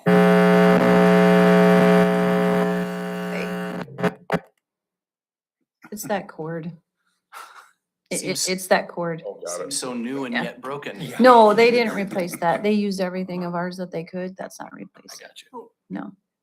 So you do, if you have to accept his resignation and declare that the office is vacant to be filled by you as well. So that whole jazz.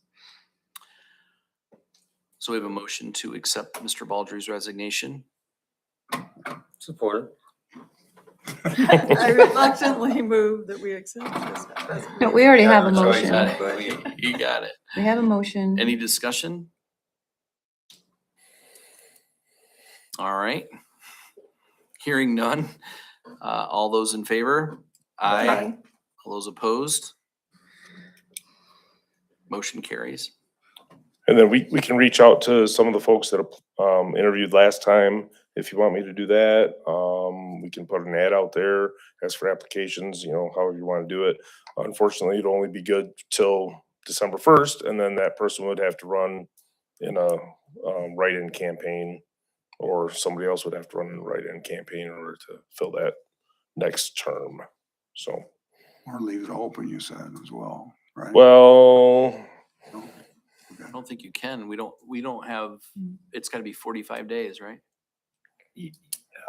There is no specific rule for a general law village. Election law provides generally for vacancies for like townships for 45, to fill it within 45 days. So as a rule of thumb, that's what we do at the village. So we say fill it within 45 days. It has to be filled by a special election. But you don't want that. Right. And there were a number of good candidates, certainly, and I think we could certainly rustle up those resumes. Mhm. We've already been interviewed. So, all right. I think at this stage, now that Mr. Baldry will not be here, I think I should probably appoint a pro tem, right? Ms. Shannon. I recommend it. Would we need to vote on that? Yep.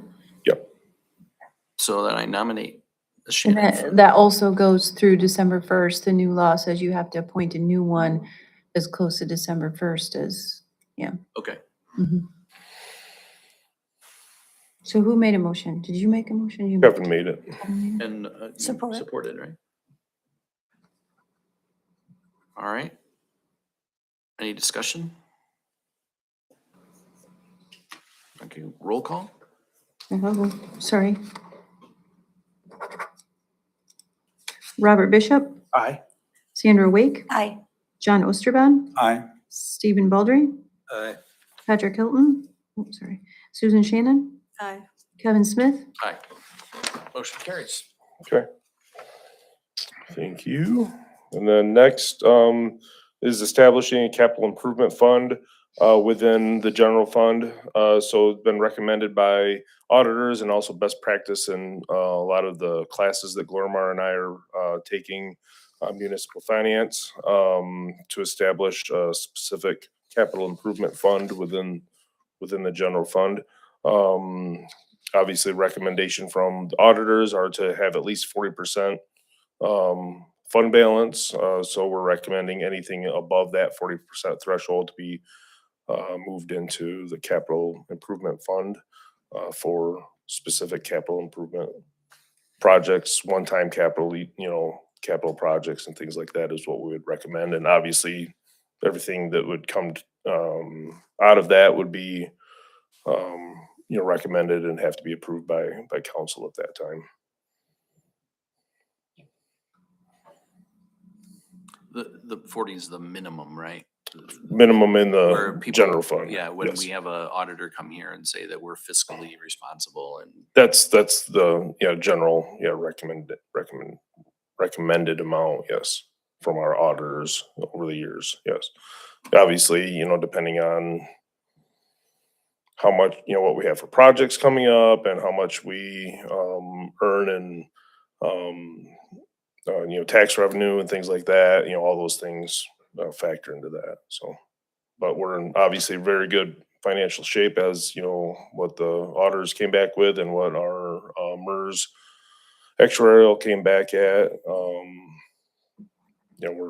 in really good shape, so.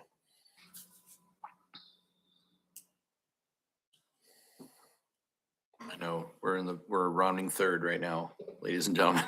I'll make a motion to establish a dedicated capital improvement fund and automatically transfer any unassigned general fund balance exceeding the newly established 40% into this fund following the annual audit.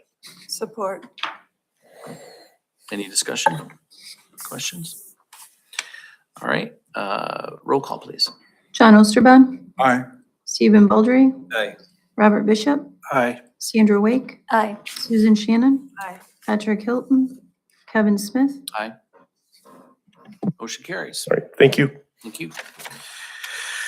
All right, in your packet was boards and commissions, informational items, DDA revenue and expenses, public comment. Limit of 3 minutes per speaker is in effect. Anybody interested? No? Great. Moving on to final council. Oh, as always. Please. It's not a spot for me, I don't want to tell you. Should add one. Huh? Add one. Oh, I could. No, I'd have to go through the attorney to change the agenda. Just, that when we discussed that term going to December 1st, that is a recent change legislation. The rest of you are also going through December 1st, even though you thought you might have gone through November 20th. So it is December 1st. Mark's firm sent out a really nice explanation of that, is to make sure that the election is actually certified before you take your spot. It's a beautiful thing. Doug did mention the McDonald's. Some of you in this room are actually going to be over at iTech instead. So I do know some are sneaking out to do McDonald's and get back in time for lunch. So just a reminder, community exchange here is Wednesday or Thursday the 6th. We're finalizing that agenda and I should have that out probably the end of the week. Okay, but you're just heads up, you meet here at 8:30. Okay. Nice. That's I'm all I- planning on stealing Kevin and Caitlin to go to that and then coming back for lunch. Maybe they'll give us straight Big Macs. Caitlin's gonna bring me a chocolate shake. Yeah, it's been a big It's the only payola I could ever get is a chocolate shake, right? Fries at iTech instead of 4 Chefs, right? It's above the board. Our attorney's here. Oh, man. Okay. It's been a long meeting. Mr. Bishop, final council comments. I'll say, I'll repeat a message that a previous trustee has put out there. If you're struggling mentally, there are resources out there, and if you need help, reach out. So I had a bad day the day that the Sparta exchange was, and I had to work because they scheduled me and things didn't go well. So, but I'm better now. That's all I have. Thank you for that, Mr. Bishop. Yeah, for sure. Shannon. I just, one of the public comments last meeting just mentioned that when members of the public come and say something, we do not reflect in our minutes what they were asking or talking about. Once upon a time, our minutes would show that. They would say who spoke and what they spoke on.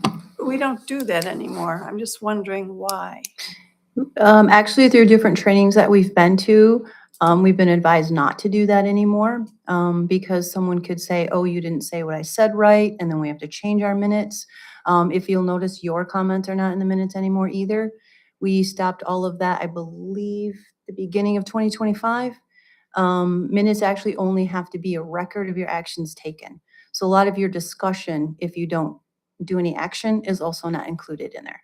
It really So just it's not has. meant to be disrespectful or hiding things. It's just- No, it's not for any of that. Your minutes actually only need to say who was here, what time you started, ended, and what you voted on, and the result of that vote. Like that whole discussion on the Vector truck won't even show up in the minutes. It's unfortunate. No. It'll say there was a discussion and what your general consensus was, that he goes out and looks at yous, but that's it. And that's why we post things then on the YouTube. Yeah, it's all available on the YouTube. Yep. So, but yeah, the minutes do not have to reflect that, and pretty much everybody advised you not to do that, correct? Correct. What I say and what you hear, two different things.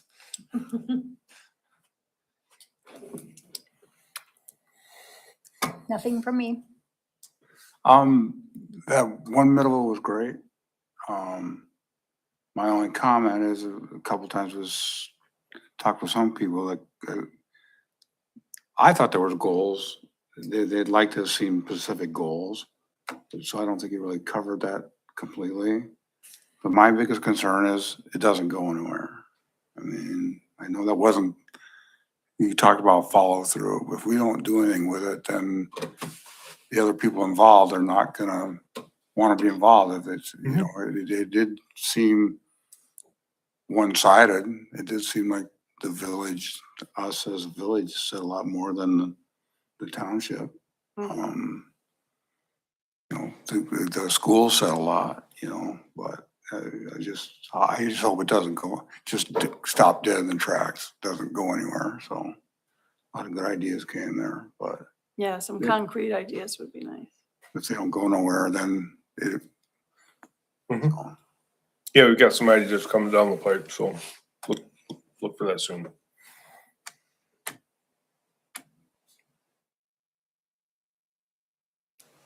Me? Your turn. Might be a long turn. First of all, I didn't resign on a whim. I didn't resign because I was angry or upset or had a bone to pick with anyone in this room. That wasn't it. Things change and happened to me too, so I have to go to Plan B. What I didn't plan on was putting my house up for sale and a day and a half later selling it. If you're familiar, I had over an acre of land on my lot. Had a beautiful workshop, metal lathes, every tool that you could think of was in it, including a car lift.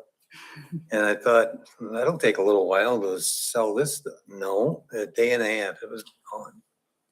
So my plan would have been, by the time the house closed and everything, I'd be a lot farther down the road than I was. On top of that, it was a cash deal. In 23 days, it was closed.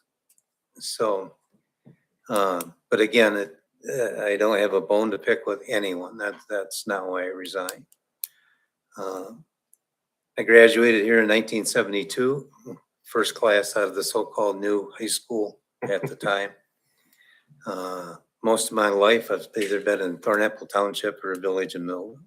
And in that time, one of my biggest accomplishments, which everybody makes fun of, is we took the old dump and made 3 ball fields out of it. I can't tell you how much work that took and how many volunteer hours and that type of thing. I've served on the ZBA boards, the board of review for the township, planning commission, ordinance committees, and twice on the village council. So I leave this as being well served as I could be, I guess, so to speak. So I do apologize that it couldn't go till the end of the year. But I'll read you my short resignation. I just said for reasons that are my own. Having sold our home and no longer be able to live in the village of Middleville, I must resign this day. I have so enjoyed being part of this community, council, boards, and just daily life here. There's a strong leadership, staff, council, and community here that have a bright future ahead of them. With regret and best regards to all, Steve Baldry. That's it. That's what I got. It's hard to have you leave. Well, thank you, Steve, and thank you for your service to the community and certainly your wisdom, your insight. It's been remarkable.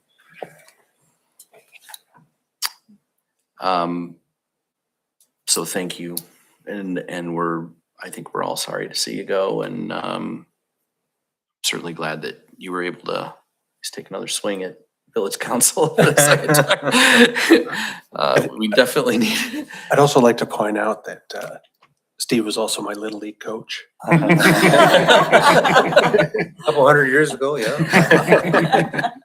You remember practicing behind the old West building? Yeah. That was the only piece of grass we could find. That's why we started building those fields. It's great to it's great to have been working with you in this community. Certainly better for it. So thank you for that.